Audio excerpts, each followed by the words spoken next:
आजादी का अमृत महोत्सव।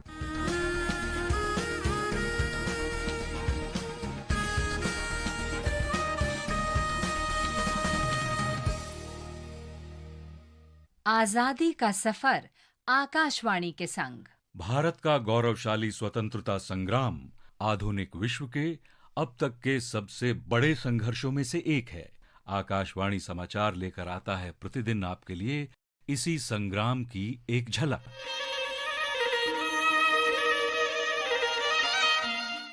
आज की कड़ी में हम स्वतंत्रता सेनानी मंगल दास पकवासा को याद कर रहे हैं, जो 6 नवंबर 1967 को हमें छोड़कर चले गए थे।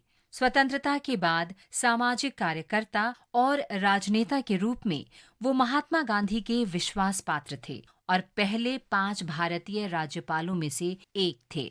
उन्होंने मध्य प्रदेश, बॉम्बे और मैसूर के राज्यपाल के रूप में कार्य किया और 1953 से 1960 तक भारत स्काउट्स एंड गाइड्स के पहले अध्यक्ष रहे।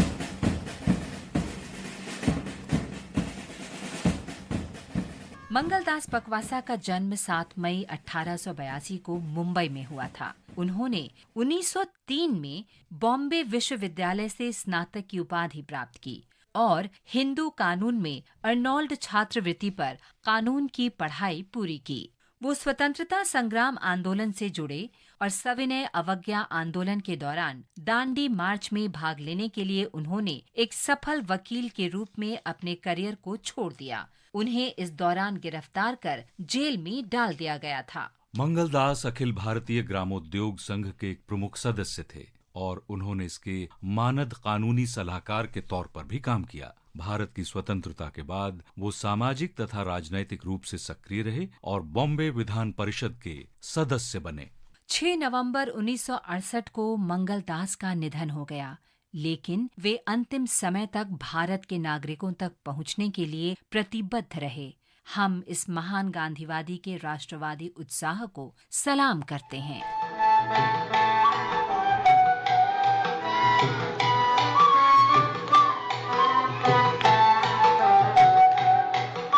6 नवंबर 1913 को महात्मा गांधी को दक्षिण अफ्रीका में भारतीय प्रवासियों पर अनुचित कर के विरोध में सत्याग्रह में 2000 से अधिक लोगों के शांतिपूर्ण मार्च का नेतृत्व करने के लिए गिरफ्तार किया गया था।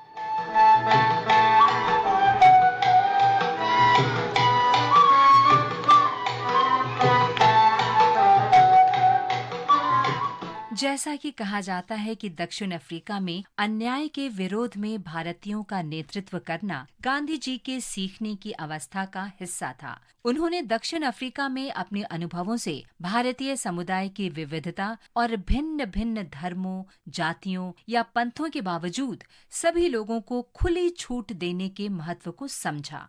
इन अनुभवों ने उन्हें भारत के सामने लंबे संघर्ष के लिए एक खाका प्रदान किया।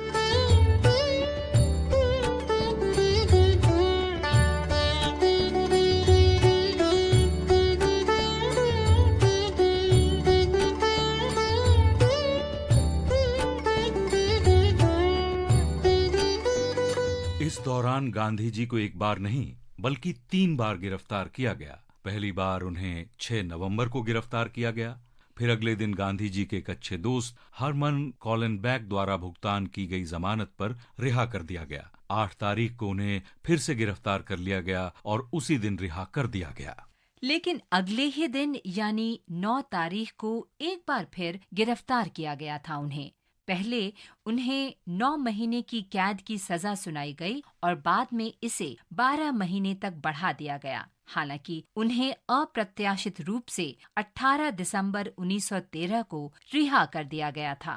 1914 में भारतीय राहत विधेयक में उन भारतीयों पर लगाए गए 3 पाउंड कर को समाप्त करने का प्रावधान किया गया जिन्होंने अपने अनुबंधों का नवीकरण नहीं कराया था। भारतीय प्रथागत विवाह की वैधता को भी मान्यता दे दी गई थी। इस प्रकार शांतिपूर्ण संघर्ष ने अपने उद्देश्यों को प्राप्त किया।